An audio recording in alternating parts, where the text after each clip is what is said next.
I've been playing a handful of wrestling games for a while, especially Rumble Roses. Not the usual games I play, but it's another way to widen horizons. Now I know what you're thinking. Look at her eyes, look at her eyes, look at her eyes, look at her eyes. This is a case of never judge a book by its cover. For those who have no idea what Rumble Roses is, think Dead or Alive but wrestling. It's a 2-game series that didn't really carry on. It's a shame because they're solid wrestling games that aren't WWE, despite being made by the same team who did the SmackDown games. I'm gonna show you both of them. Get your ass up! The first game is simple but effective. Just like any other wrestling game, there's exhibition and title matches. Story mode is also there. It plays like any other fighting game story mode, but the opponents are fixed so it's not randomized. It follows a pattern, obviously cutscenes between matches, one regular match, one match on stage 2 or 3, yes that's the thing in this game, and the rest are rival matches until the final boss who you have to face twice because of her different forms. Now let's address the big-breasted elephant in the room. As you can see, the cast are, well, shall we say, well indulged, but not Senran Kagura levels of that. I like most of the characters' designs. They're unique enough to stand out. Even their swimsuits differentiate in mud matches. Interestingly, the characters were designed by the late Shiro Kudabuki, who drew with his mouth because he lost control of his limbs after a car accident. The gameplay is even better. I'll spare you the details on how the gameplay works on a wrestling game. It uses the same engine as one of the SmackDown games, so it'll feel familiar. The throwing and grapples are satisfying. I like how you can control the camera while performing submissions. Whoa, I must have sent into a wall when I was fighting someone. Aside from having a meter to use killer and lethal moves, there's another one for humiliating your opponent. Certain moves fill up the H meter. I don't need to tell you what happens if that fills up. Humiliation moves have a high chance of winning the match. Some of the matches demand you perform HKOs to win. The story mode is there. Just there. Like I say, the opponents are preset. The stories themselves are nothing special. I didn't really take it seriously, mainly due to how bonkers the cutscenes are. But my sheep have more magnificent teeth. Sheep? You little brat. Now you've done it. Bring it on. I treated the story mode no differently than the typical WWE storyline. Anesthesia is pretty much Vince McMahon. Oh shit, maybe it's not a good time to bring that up. Lady X is nothing special, but her substance form is one of those final bosses where she would not let you breathe one moment. And when she uses her meter, it's pretty much game over. Exhibition also needs no explanation other than the VOW system. Basically extra conditions to win, raising either face or heel percentage. Max out either of those traits to fight the champion for a title match. Winning it unlocks the gallery for the character you've won with. It's this game's version of character profiles. While you wait for a while, your wrestler gets interviewed. What's your favorite color? Blue, I suppose. Because it's pure and elegant. Besides wrestling, what are you most interested in right now? School, of course. I am a teacher, after all. What are your measurements? If you found the opposite of your character's trait, you unlock their alter ego, but end up locking the original. I don't like that at all.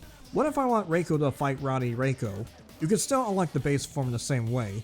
The counterparts are also unlocked in the story mode when you beat the base character's story, but can only be played in that mode.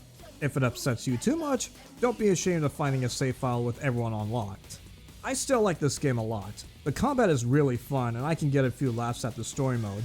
Is it playthrough worthy on my channel? I don't know. Maybe. Only if you want me to. And let's face it, the 3 main reasons to play this game are obvious. It did well enough to warrant a sequel. Woo! That was fun. Well, it's not that much of a sequel because there are no new characters and the story mode is wiped out. At least the voice acting is slightly better. I'm telling you, you guys are all too weak. Not bad, right? Why, you remembered this! Make me look cute. It plays more like a simulator. Besides exhibition, the matches are randomized. You'll either face one wrestler, 2v1, 3-way, or tag team. It can get annoying when you're trying to unlock the base heel's face counterpart. Unlocking the face's alter ego is another story. The graphics are an upgrade, but I can't say the same for some of the characters' faces. What is that? What the fuck is that? Still better than the shit we got today. I prefer the character models from the previous title.